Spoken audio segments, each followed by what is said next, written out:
शादी एक ऐसा बंधन है जहां हम 7 जन्मों तक साथ निभाने का वादा करते हैं।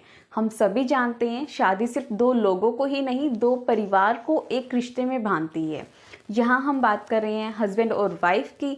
हस्बैंड और वाइफ के रिलेशन में प्यार के साथ साथ विश्वास का होना बहुत ज़रूरी है। शादी के बाद हर कपल्स में कुछ एक दूसरे के लिए एक्सपेक्टेशन होती है, कुछ हस्बैंड की अपने वाइफ से और कुछ वाइफ की अपने हस्बैंड से। तो आज के इस वीडियो में हम बात करने वाले हैं कि हस्बैंड को अपनी वाइफ से क्या क्या एक्सपेक्टेशन होती है। अगर वाइफ उन एक्सपेक्टेशन का ध्यान रखे तो वो अपने रिश्ते को और प्यारा बना सकती हैं और स्ट्रॉन्ग बना सकती हैं।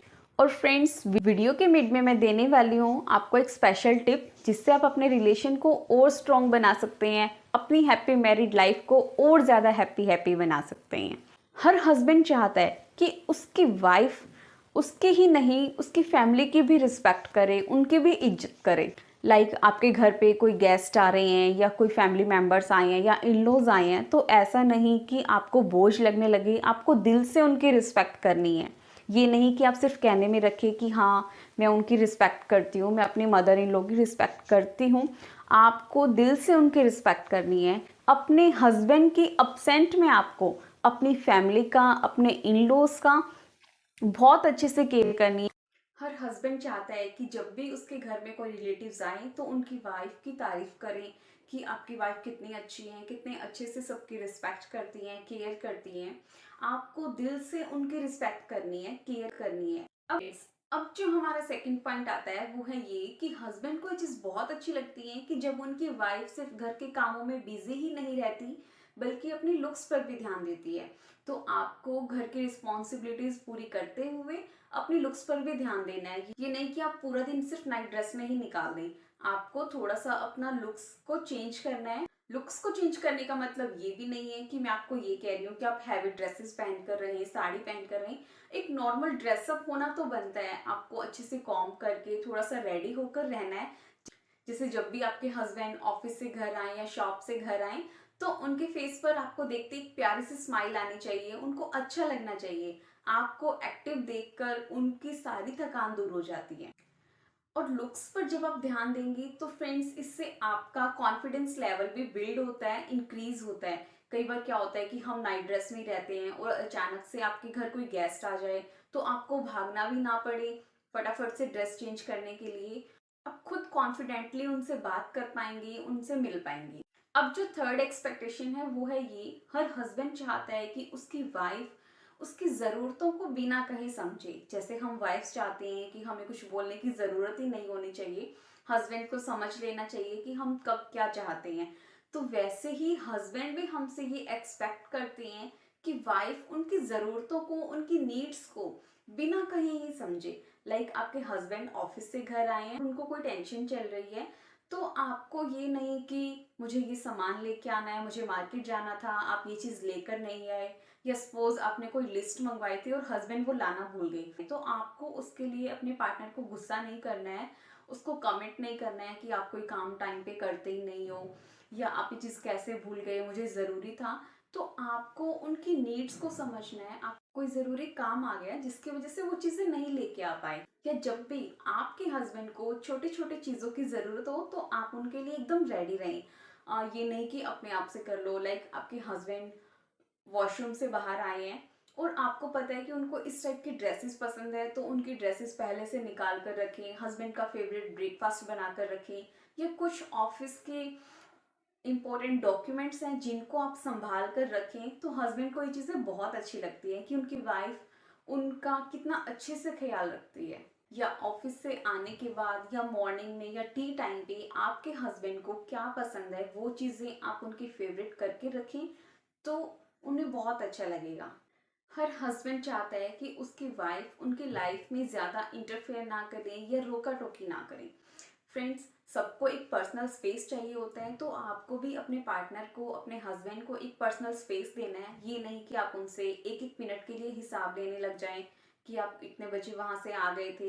ये नहीं कि आपको अपने हस्बैंड का एक एक मिनट का आपको उनसे हिसाब लेना है कि आप वहाँ किस टाइम गए थे, कितने बजे पहुंचे, क्या किया, फिर कितने बजे चले। आपको इस तरह की बातें अपने पार्टनर से बिल्कुल भी नहीं करनी है। और हस्बैंड के साथ मैच्योर बन के रहें, आपको मैच्योर बनना है। ये नहीं कि मैंने आज अच्छी ड्रेस डाली थी, आपने मुझे कुछ कमेंट नहीं किया, या मैं शादी में पार्टी में आपके साथ कुछ न्यू ड्रेसअप न्यू लुक करके गई थी, आपने मुझे कोई कमेंट पास नहीं किया। तो आपको ये बचपना छोड़कर एक मैच्योरिटी शो करनी है, एक मैच्योरिटी दिखानी है। अब आता है हमारा स्पेशल टिप। फ्रेंड्स, हम ये एक्सपेक्टेशन हस्बैंड की जब भी पूरी कर सकते हैं जब आप अपने हस्बैंड की रिस्पेक्ट करती हैं। अगर आप अपने हस्बैंड की रिस्पेक्ट करती हैं तो ये चीज़ें इजीली कर पाएंगी। तो हस्बैंड वाइफ के रिलेशन में प्यार और विश्वास के साथ साथ में रिस्पेक्ट का होना बहुत ज़्यादा ज़रूरी है। अब जो हमारा नेक्स्ट एक्सपेक्टेशन है वो है ये, हर हस्बैंड चाहते हैं कि उनकी वाइफ उनकी फाइनेंशियल कंडीशन को समझे। ये नहीं कि आज मुझे ड्रेसेस लेके आनी है, आज मुझे ये लेके आना है। आपको फिजूल खर्ची से ज़रूर बचना है। आपको अपनी इनकम देखकर ही, अपने हस्बैंड की इनकम देखकर ही खर्चे करने हैं घर में। फ्रेंड्स, ऐसा बिल्कुल भी नहीं है कि हस्बैंड अपनी वाइफ को घर खर्चे के लिए पैसे नहीं देना चाहते। आपको सबसे पहले अपने हस्बैंड को ये ट्रस्ट दिलाना है, ये विश्वास दिलाना है कि आप फिजूल खर्ची बिल्कुल भी नहीं करती हैं, स्मार्टली शॉपिंग करती हैं, एक लिस्ट बनाकर शॉपिंग करती हैं। ऑनलाइन शॉपिंग करने से ज़रूर बचे, क्योंकि सबसे ज़्यादा जो पैसा वेस्ट होता है वो ऑनलाइन शॉपिंग में होता है। नीड्स हमें 2 आइटम की होती है और मंगवाते हम 4 हैं। तो आपको इस तरह से ऑनलाइन शॉपिंग करने से ज़रूर बचना है। अगर हस्बैंड को ये ट्रस्ट हो जाता है कि उनकी वाइफ फिजूल खर्ची बिल्कुल भी नहीं करती है, तो इसके लिए आपको हस्बैंड से बार बार पैसे लेने की भी जरूरत नहीं है। वो आपको इजीली अपने आप ही देंगे। आपको अपने हस्बैंड की हैसियत के हिसाब से खर्चा करना है और अपने बजट में रहकर खर्चा करना है। अगर वो आपको 5000 देते हैं खर्चने के लिए, तो आपको उसमें से कुछ ना कुछ सेविंग करके अपनी नीड्स को पूरा करना है। अब जो हमारा नेक्स्ट एक्सपेक्टेशन आती है वो ये कि हस्बैंड को दूसरों से कंपेयर करना बिल्कुल भी पसंद नहीं है। अगर आप भी अपने हस्बैंड का कंपैरिजन किसी और से कर रही हैं तो ये गलती बिल्कुल भी ना करें। आज से ही बंद कर दे किसी और से कंपेयर करना। हम बहुत इजीली बोल देते हैं कि उनके पास इतनी बड़ी गाड़ी है, हमारे पास तो छोटी सी गाड़ी है, या हमारे पास गाड़ी नहीं है, हम तो एक्टिवा पे जाते हैं, हम टू व्हीलर्स पर जाते हैं। हो सकता है उनके हस्बैंड का ऑफिस दूर हो या उनको बाहर के टूर ज्यादा जाने पड़ते हो, इसलिए उनके पास गाड़ी हो। तो आपको ऐसा बिल्कुल भी नहीं करना कि हमारे पास ये चीज नहीं है, या उनके हस्बैंड तो बहुत स्मार्ट है, वो तो इतना अच्छे से ड्रेसअप होके रहते हैं, आप तो ऐसी नाइट ड्रेस में रहते हो। आपको इस टाइप से अपने हस्बैंड का कंपैरिजन किसी और से बिल्कुल भी नहीं करना। या मोस्टली वाइफ बोल देती है कि मेरी फ्रेंड के हस्बैंड तो वहां लेकर गए हैं उनको घुमाने के लिए, वो 2 डेज के लिए बाहर गए हैं, वो 5 डेज के लिए बाहर गए हैं। आपको अपने हस्बैंड का कंपैरिजन किसी से भी नहीं करना है। हर किसी में अलग अलग क्वालिटीज होती हैं, किसी को कुछ पसंद होता है, किसी को कुछ पसंद होता है। तो आपको अपने पार्टनर का कंपैरिजन करने की बजाय आपको उनको मोटिवेट करना है। अगर फ्रेंड्स आप इन सब चीज़ों का ध्यान रखते हैं तो आप अपने रिलेशन को और बेटर बना सकते हैं। Thank you friends watching for this video. आपको ये वीडियो कैसा लगा मुझे कमेंट्स में ज़रूर बताएं। और अभी तक आपने चैनल को सब्सक्राइब नहीं किया है तो प्लीज़ ज़रूर कर लें। बेल आइकन को ज़रूर प्रेस करें ताकि जब भी न्यू वीडियो अपलोड हो तो आप तक मैसेज ज़रूर पहुंच जाए। Thank you.